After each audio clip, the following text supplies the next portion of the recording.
2002 में 2002 से 2010 तक इतनी सुविधाएं नहीं थी माय डियर फ्रेंड्स, इतनी सुविधाएं नहीं थी। यूट्यूब 2008 में आया, व्हाट्सएप भी 2009 में आया, और उस समय ज्यादा लोग उनके बारे में, मतलब ज्यादा लोग इसके बारे में जानना भी पसंद नहीं करते थे, जानकारी भी नहीं थी लोगों को यूट्यूब के बारे में, व्हाट्सएप के बारे में, इनका कोई क्रेज ही नहीं था। इसके बावजूद भी हमने बहुत बढ़िया काम किया, हमने बहुत बढ़िया काम किया और लाख रुपए महीने कमाए। क्यों पता आपको? पता क्यों? क्योंकि हमारे पास ये 3 चीजें थी। हम डायरेक्ट सेलिंग व्यवसाय को करने के लिए तैयार थे। बहुत दिक्कतें आई, पूरी जिंदगी हमने दांव पे लगा दी। मेरे दोस्तों ने नहीं लगाई, मेरे पड़ोसियों ने नहीं लगाई, मेरे रिश्तेदारों ने नहीं लगाई, लेकिन मैंने लगाया अपने डायरेक्ट सेलिंग व्यवसाय के लिए। मैंने जिंदगी को दांव पे लगाया, करके दिखाऊंगा, करके छोड़ूंगा, करने के लिए तैयार था मैं डायरेक्ट सेलिंग को सीखने के लिए तैयार था। सीखने के लिए मैं इंग्लिश में पढ़ा हुआ नहीं हूँ, हिंदी मीडियम से पढ़ा हूँ मैं। 12th तक मैंने किया, BA first year second year मैंने ले दे के किया। मैं आपको सच्चाई बता रहा हूँ, और मैं जब भी बोलता हूँ दिल से बोलता हूँ, क्योंकि दिल से इंसान जब बोलता है सच्चाई बोलता है, और दिमाग से बोलता है वो झूठ बोलता है। हिंदी मीडियम से प्लान इंग्लिश में चलते थे। हम स्लाइड की तरफ देख करके एक एक वर्ड को लिखते थे। स्लाइड आती थी, to be at the right place at the right time, हमने लिख लिया और उसको पढ़ लिया। धीरे धीरे करत अभ्यास, जड़ में हो सुजान, रस्सी आवर जावत कि सिर पर पड़त निशान। समझ में आ गई कि भैया धीरे धीरे करेंगे ना, एक एक कदम, एक एक बूंद से तालाब बनता है, समंदर बढ़ जाता है। सीखेंगे। जो संतोष चाहर स्टेज के सामने 5000 रुपए की टेस्ट मनी हो गई थी, जब मेरी स्टेज पे मेरे गुरुजी ने खड़ा कर दिया था, टेस्ट मनी दो। मेरे पैर हिलते थे, डांडिया होता था उधर, लोगों के सामने डर लगता था बात करने में। आज 10,000 के सामने खड़ा करो, 20,000 के सामने खड़ा करो, कोई फर्क नहीं पड़ता है। सबसे पहला पॉइंट क्या था असफल होने का? ज्यादा लोगों के सामने बात करने का डर। सबसे पहले उसी को खत्म किया था हमने, और ऐसे नहीं किया था, प्रैक्टिस की थी उसके लिए। हमें इच्छा थी कि हम भी प्लान क्यों नहीं देंगे, हमें प्लान क्यों नहीं दे के दिखाएंगे। सारी चीजों को नोट किया हमने, फिर रिक्वेस्ट की कि सर ये प्लान हिंदी में लिख के दिया जाए। हिंदी में स्क्रिप्ट आ गई हमारे सामने। हम स्लाइड को, फोल्डर को ऐसे पलटते, उसी स्लाइड के ऊपर बोलते, पलटते, उसी स्लाइड के ऊपर बोलते, पलटते, उसी स्लाइड के ऊपर बोलते। हमने गाँव में फिर के ना बच्चों को बुला लिया, क्योंकि लोगों के सामने बोलने का डर था ना, कभी पहले बोले नहीं। जब स्कूल में जाते थे वहाँ पे स्कूल के बाद में एक अंताक्षरी करके चलता था, तो जैसे उसके लिए बुलाया तो हम भाग जाते थे वहां पे, अरे कौन इसमें टाइम देगा। लेकिन उसका समझ बाद में पता चला कि ये स्किल बहुत डेवलप करना बहुत जरूरी है। हम गांव में अपने पड़ोस के बच्चों को बिठा करके उनको टॉफी वगैरह खिलाने के लिए उनको बोलते थे कि जब मैं आपको बोलूं तालियां बजाने की, तालियां बजाना चालू करना। और हम खड़े होकर के उन्हीं के सामने हमारी फटती थी, आपको सच बताएं, उन्हीं के सामने। बच्चे हमको देखते थे, उनको डांट भी लगाते थे, प्यार भी करते थे, उनके सामने हमारे बोलने में दिक्कत होती थी। हमने उनके सामने बोलना चालू किया, धीरे धीरे करके प्लान देना चालू किया।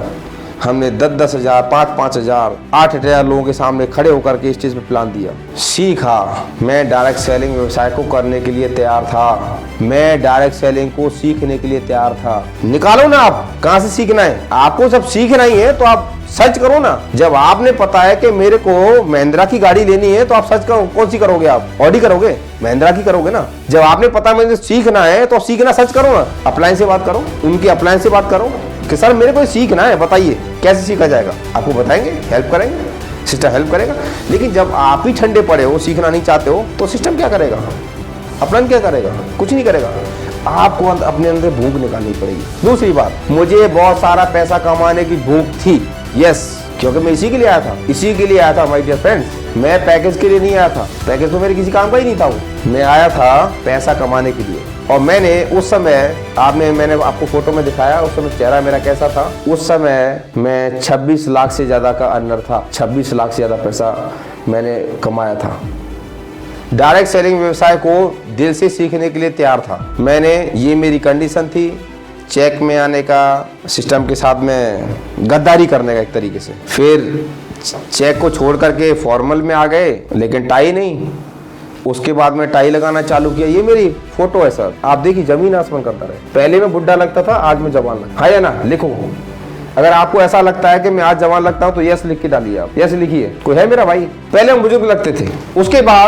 उसके बाद डायमंड जब हम बने, जब भी हम बच्चे ही थे। और my dear friends, direct selling में हम आज भी बच्चे ही है। डायरेक्ट सेलिंग इंडस्ट्री इतनी बड़ी इंडस्ट्री है, इतना बड़ा व्यवसाय है ये, कि अगर वो इससे कोई पूछता है कि सर आपने इसमें कितना % सीखा, तो मैं आज भी मेरा जवाब एक ही होगा कि मैंने अभी डायरेक्ट सेलिंग इंडस्ट्री को सिर्फ 1% सीखा है, मात्र 1%। 1% में जब यहाँ तक आ सकता हूँ तो सोचो आप, जब मैं सिर्फ खाली सीखने के ऊपर लग जाऊंगा तो कहाँ से कहाँ पहुँचा सकती है किसी व्यक्ति को ये। और बहुत सारे लोगों ने पहुँचे हैं, परिवार का इतिहास भी लिखा है। ये मेरी चौथी कार थी। पहले मैंने मारुति वैन लिया, 87,000 रुपये का मैंने मारुति वैन लिया, क्योंकि मुझे पता चल गया था लोगों को भर भर के लेके आने का। भैया बीड़ी का केला ये गाँव से लोगों को भरता था, समोसे वगैरह खिलाने के लिए, कभी उनको पानी पूरी खिलाने के लिए उनको बिठाता था। मैंने बीड़ी तो इकट्ठी करनी है, चलो यार।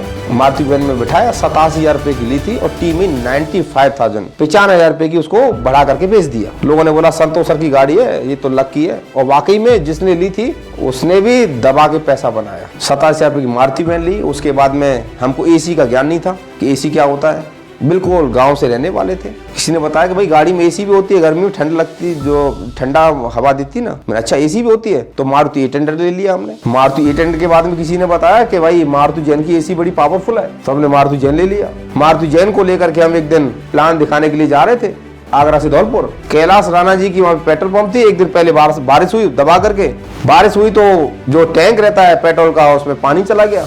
पानी जाने के बाद में हमने पेट्रोल डलवाया, मैं चलो डलवा लेते हैं, उधर से टाइम भी मिलेगा, सीधा हमें दूसरे प्लान में जाना है। वेन्यू चलाने के लिए गए थे हम, साउंड सिस्टम वगैरह, प्रोजेक्टर वगैरह सब हमारे पास में था। और आपको बताना चाहूंगा, पहले हम जो प्रोजेक्टर चलाते थे, ये स्लाइडें हुआ करती थी, ये वाली, ये स्लाइडें हुआ करती थी, इनको हम बनवाते थे। और प्रोजेक्टर कौन सा हुआ करता था, ये प्रोजेक्टर हुआ करता था, इसमें स्लाइड डाला और हाथ से चलाया, ये प्रोजेक्टर हुआ करता था। हमने उस समय से स्लाइडें बनवा करके, और तो हम ये सारा इंस्ट्रूमेंट हमारी गाड़ी में रखा हुआ था। ऑलरेडी हम लेट थे, तो उन्होंने जब पेट्रोल डाली तो पानी भारी होता है और पेट्रोल हल्का होता है, पेट्रोल ऊपर आ गया, पानी नीचे चला गया। पेट्रोल पंप के डलवाने के तुरंत 2 कदम ही हम चले तो हमारी गाड़ी बंद हो गई। तो हमने देखा सारी गाड़ियां बंद हो रही हैं। हमने उसको बोला टाई वाई में लगा करके, हम टिप टॉप ऐसे ही थे। जो आप देख रहे हैं ये मेरी फोटो जो आप देख रहे हैं, इससे भी 4 साल पहले की बात है, जब मारुति जैन में थी। उसको लेकर के जा रहे थे तो उन्होंने बोला कि भाई ये तो कोई बड़ा आदमी है, टाई वाई लगा के एकदम। बोले सर हमारी मीटिंग लेट हो रही है, मीटिंग में जाना है। बोले क्या करना है? वो सर चिंता मत कीजिए, मैं आपको छुड़वाता हूँ। उनके पास में स्कॉर्पियो थी, स्कॉर्पियो में बिठाया, ब्लैक कलर की स्कॉर्पियो थी, सामने मैं बैठा हुआ था। और जब उसने, मई का महीना था शायद, वो मई के महीने में स्कॉर्पियो के सामने बैठा और एसी की ठंडी हवा जो आ रही थी उसमें ठंड लग रही थी मेरे को, आपको सच बताऊं। मैंने बोला जब एसी का मजा लेना है तो फिर इस गाड़ी का मजा क्यों नहीं लिया जाए। माय डियर फ्रेंड्स, मैंने 15 जनवरी 2025 में टारगेट बनाया था स्कॉर्पियो लेने का, और मैंने इस गाड़ी को 17 दिसंबर 2004 में ही मैंने इसको परचेस किया था, टॉप मॉडल। 19 साल की एज में मैं इस गाड़ी में मैं चलता था। तो इस गाड़ी में बैठ करके चलता था तो बोलते थे कि बच्चा चला रहा है। और मैं आपको दिखाऊंगा नेक्स्ट मीटिंग में कि जब मेरा ड्राइविंग लाइसेंस बना था तो मेरे पास में 18 साल की एज नहीं थी। नन टॉकीज पे ताज मोटर्स करके एक ड्राइविंग स्कूल था जो गाड़ियां सिखाते थे। मैंने सोचा मेरा भाई ये बनवा देगा ड्राइविंग लाइसेंस। मैंने उसके पास गया, जाने को ड्राइविंग लाइसेंस बनना, बोले सर्टिफिकेट लगेगा, सर्टिफिकेट उसको दे दिया। उसने तो पैसे बनाने थे और ड्राइविंग लाइसेंस में उसने लिख दिया 18 ईयर्स ओल्ड। और उस लाइसेंस को बनवा करके मैं नासिक मार्च तक आया। यहाँ तक मैंने उस गाड़ी को चलाया, ठीक है ना। और गाड़ी को चलाते जब रिन्यूअल का टाइम आया तो जब मैंने उसको भेजा तो पता चला कि वो ड्राइविंग लाइसेंस डुप्लीकेट था। 18 ईयर्स ओल्ड ड्राइविंग लाइसेंस के ऊपर कौन लिखता है? उसमें डेट लिखते हैं, उसमें 18 ईयर्स ओल्ड लिखा हुआ था। मैं आपको नेक्स्ट सेशन में जरूर दिखाऊंगा उसको, जो आज चीजें मेरे से आपको दिखाने में छूट गई हैं। तो मैं स्कॉर्पियो लिया। स्कॉर्पियो लेने का एक अलग रुतबा था, आप देख सकते हैं। बिल्कुल एक मासूम सा चेहरा, डायरेक्ट सेलिंग दिल से किया इस बंदे ने, वो आपके सामने खड़ा हुआ है। बात यहाँ तक नहीं थी सर, बात यहाँ तक नहीं थी माय डियर फ्रेंड्स। मैंने उसके साथ में फिर एक BMW भी लिया, जिसको मैं आज पिछले 11 साल से चला रहा हूँ। सपना था एक कार के साथ में दूसरी और कार लेने का, सपना था, पूरा किया। क्या आपका सपना है? सपना है आपका? है तो भाई आप बहुत आगे जाओगे, दुनिया की ताकत रोक नहीं सकती आपको। अब मैं बात कर रहा था आपको, बहुत पैसा बनाया डायरेक्ट सेलिंग से। केवल एक हफ्ते की इनकम मेरी 71,158 रुपये, ओनली 1 वीक। मेरे भाई साहब आर्मी में थे, उनकी महीने की नहीं, पूरी साल की सैलरी जो थी वो 62,000 रुपये थी। 62,000 रुपये, 62,000 रुपये, आपने सही सुना। और मेरी एक हफ्ते की इनकम, ओनली 1 वीक की इनकम कितनी थी? 71,158। मैं आपको वो भी दिखाना चाहूँगा।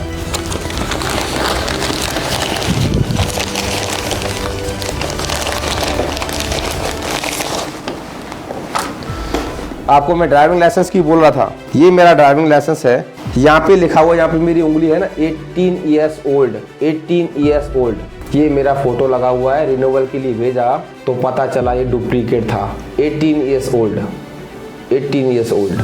ये मेरी वो पासबुक है जो मैंने विद्यार्थी था उस समय खुलवाई थी मैंने। मैं जो फोटो आपको दिखाया ये वही फोटो है जो आपने अभी स्लाइड में देखा, ये वाला फोटो।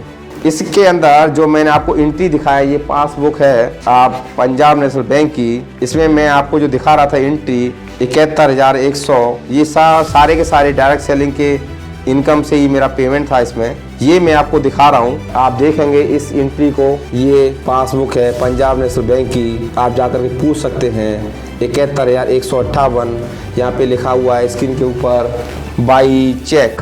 अब मैं आपको चेक जो है यहाँ पे जो स्क्रीन पे लगे हुए हैं वो भी मैं आपको दिखाता हूँ, जो मेरे फोल्डर में है।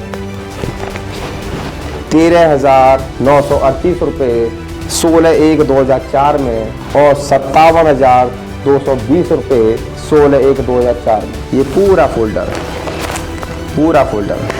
मैंने आपको बताया था मैं सीखने के लिए तैयार था। मैं कैलकाटा में एक मीटिंग देने गया था अपने डाउनलाइन की। इतना जोश था, जुनून था इस व्यवसाय को करने का कि मैं इसके लिए कुछ भी कर डालूंगा। आप अंदाजा लगा सकते हैं उस समय मैंने ये Brit World Wide India Private Limited, मैंने यहाँ से ये पूरा आप देखेंगे ये मैंने ऑडियो कैसेट लिए थे, खरीदे थे सीखने के लिए। कोर कैसे बनना है, लीडर्स मीटिंग कैसे होनी चाहिए, प्लान कैसे शो करना चाहिए, सेल कैसे होनी चाहिए। टोटल जो इसका अमाउंट था, 5,555 रुपये मैंने ये पे किया था। कौन सी डेट में मैं आपको बताना चाहूँगा। ये मैंने पे किया था 26 सितंबर 2005 में। 26 सितंबर 2005 में मैंने पैसा खर्च किया अपने ऊपर सीखने के लिए। लोग बहाने बनाते हैं, सब पैसा नहीं है। दुर्भाग्यशाली है वो कि इस व्यवसाय को वो एक्चुअल में पहचान ही नहीं पाए कि कितनी बड़ी इंडस्ट्री है, उनको क्या दे सकती है ये। साथियों, एक हफ्ते की इनकम 71,158 रुपये थी। आप बताइए क्या कम एज के अंदर अपने सपनों को पूरा करने का अधिकार नहीं है जब पैसा है तो, है ना। मैंने ही वही किया। एक आलीशान सा घर बनवाया। नासिक में आज बढ़िया घर में रहता हूँ, फ्लैट है 2, इंदौर में है, प्रॉपर्टी भी लेके रखी हुई है। तो ये सारी चीजें डायरेक्ट सेलिंग से हुई। आपको भी वो मौका मिला है डायरेक्ट सेलिंग से, मेरे पास में एक चीज का। और जब एसी की बात आ रही है माय डियर फ्रेंड्स, इसमें बहुत सारे ऐसे बिल भी हैं जो कि मैंने आगरा से अपने गांव में एसी लगवाया है। ये मैंने मोबाइल लिया था, मैंने 1,29,000 रुपये का लैपटॉप लिया, जबकि मुझे लैपटॉप के बारे में ABCD भी पता नहीं था। ये मैंने आगरा से भाटिया सर्विसेज के यहाँ से 1,29,000 रुपये का ये मैंने लैपटॉप भी परचेज किया था, IBM का T43। किस लिए? PPT बनाने के लिए। और आज मुझे बड़ा फक्र है कि मैंने जब पेमेंट दिया था उस लैपटॉप का, आज मैं PPT में महारत हासिल कर सका हूँ, क्योंकि मैं PPT में खेलता हूँ, अपनी भावनाओं को PPT के अंदर उतारता हूँ और आप तक मैं उसको रखता हूँ। बहुत सारे इसमें ऐसे बिल हैं जो कि मैं अपने घर में AC लगवाया। लोग जानते नहीं थे AC क्या होता है। ये सिर्फ हुआ डायरेक्ट सेलिंग से। यहाँ से यहाँ तक का सफर किसकी वजह से हुआ? ये 3 गुण थे मेरे पास। मैं करना चाहता था, मैं सीखना चाहता था और मेरे अंदर भूख थी पैसा कमाने की। इस वजह से मैं यहाँ से लेकर के इस जगह तक पहुँचा। क्या आप भी इन तीनों भूखों को रखते हो? आप भी डायरेक्ट सेलिंग को दिल से करना चाहते हो? क्या आप भी डायरेक्ट सेलिंग को सीखने के लिए तैयार हो? भूख तो पैदा करनी पड़ेगी। बिना भूख के कुछ होने वाला नहीं है। क्या आपको भूख इच्छा है किस चीज की? क्या आप बहुत सारा पैसा कमाना चाहते हैं? क्या आप सम्मान और आदर चाहते हैं? क्या आप अपने सारे सपने पूरे करना चाहते हैं, क्या आप अपनी लाइफ स्टाइल, अपना स्टैंडर्ड, अपने परिवार की लाइफ स्टाइल बदलना चाहते हैं, तो आपको डायरेक्ट सेलिंग व्यवसाय में निपुण डायरेक्ट सेलर बनने का फैसला करना पड़ेगा। निपुण मतलब समझ रहे हो? Professional direct seller. Be professional, be professional, be professional, be professional. जो एक प्रोफेशनल डायरेक्ट सेलर होता है, एक प्रोफेशनल लॉयर रहता है, एक प्रोफेशनल डॉक्टर होता है, एक प्रोफेशनल अपने फील्ड में चार्टर्ड अकाउंट रहता है, उसी प्रकार से आपको एक प्रोफेशनल डायरेक्ट सेलर बनना पड़ेगा, तब जाकर के आपको सारी चीजें मिलेंगी। देखिए ऐसा होता है कि जब दो दोस्त एक सोच वाले मिल जाते हैं तो मजा आता है, तो आनंद आता है। जब मेरी सोच आपकी सोच दोनों की मिल जाएगी तो समझ लीजिए धमाल होने वाला है, धमाल होने वाला है। मेरी सोच कुछ और है, मेरी सोच कुछ और है, आपकी सोच कुछ और है, तो बात नहीं बनेगी। जहां पे लोगों की सोच बिगड़ती है, सोच डिस्टर्ब होती है, वहीं पे झगड़े होते हैं, वहीं पे लड़ाई होती है। जहां पे सोच मिल जाती है वहां पे बात बन जाती है। आपको पता है डिवोर्स जो होते हैं, तलाक होते क्यों होते हैं? पत्नी की सोच पति से मैच नहीं करती, पति की सोच पत्नी से मैच नहीं करती, इसलिए झगड़े होते हैं, विचार नहीं मिलते हैं और तलाक हो जाता है। जहाँ पे थोड़ा बहुत कंप्रोमाइज करते हैं, थोड़ा विचारों को मिलाने की कोशिश करते हैं, आपस में विचारों को मिला करके आगे बढ़ते हैं, तो वहाँ पे जीवन सुखद हो जाता है, बढ़िया हो जाता है। विचार मिलने चाहिए। मेरे विचार यही थे। मैं अपने बहुत सारा पैसा कमाना चाहता था, मैं रेस्पेक्ट चाहता था, मान सम्मान चाहता था, मैं अपने सपने पूरे करना चाहता था, मैं अपनी लाइफ स्टाइल बदलना चाहता था। साथियों मैंने वो भी दिन देखे हैं जब 100 रुपए की चप्पल रूपानी की जब आती थी, उस समय पहनने के लिए उसके बारे में भी सोचना पड़ता था। आज मुझे बोलते हुए बड़ा फक्र होता है कि 2.5 से 3 लाख रुपए के मेरे पास शूज हैं, करीब 51 मेरे पास टाई हैं और करीबन 27 से 33 मेरे पास सूट हैं जो कि बहुत कॉस्टली हैं, और शर्ट, टाई, ट्राउजर, जीन्स, यो तो मेरी रैक भरी हुई पड़ी है। बहुत सारी शर्ट तो ऐसी है जो कि मैंने ले लिया पसंद आकर के, और उनको 3-3 साल हो गए, मैंने एक बार भी उनको पहना नहीं। बहुत सारे सूट तो ऐसे हैं मैंने रेमंड से ले लिए, लेकिन मैंने उनको 4-4 सूट ऐसे हैं जो कि मैंने उनको एक बार भी पहना नहीं। तो साथियों ये है डायरेक्ट सेलिंग का जलवा, जो कि आप जो चाहते हो वो आपको मिलता है। तो आपकी मैं यस से बिल्कुल बहुत खुश हूँ, क्योंकि आप भी बिल्कुल मेरे जैसे हो और मैं भी बिल्कुल आपके जैसा ही था। तो बात बन जाएगी, जिंदगी में बहुत अच्छा हो जाएगा, लाइफ में जो हम चाहते हैं वो सब अचीव हो जाएगा। आपको क्या करना पड़ेगा? आपको प्रोफेशनल डायरेक्ट सेलर बनना पड़ेगा। और आपने लिखा है यस यस यस, मैं आपसे बहुत खुश हूँ।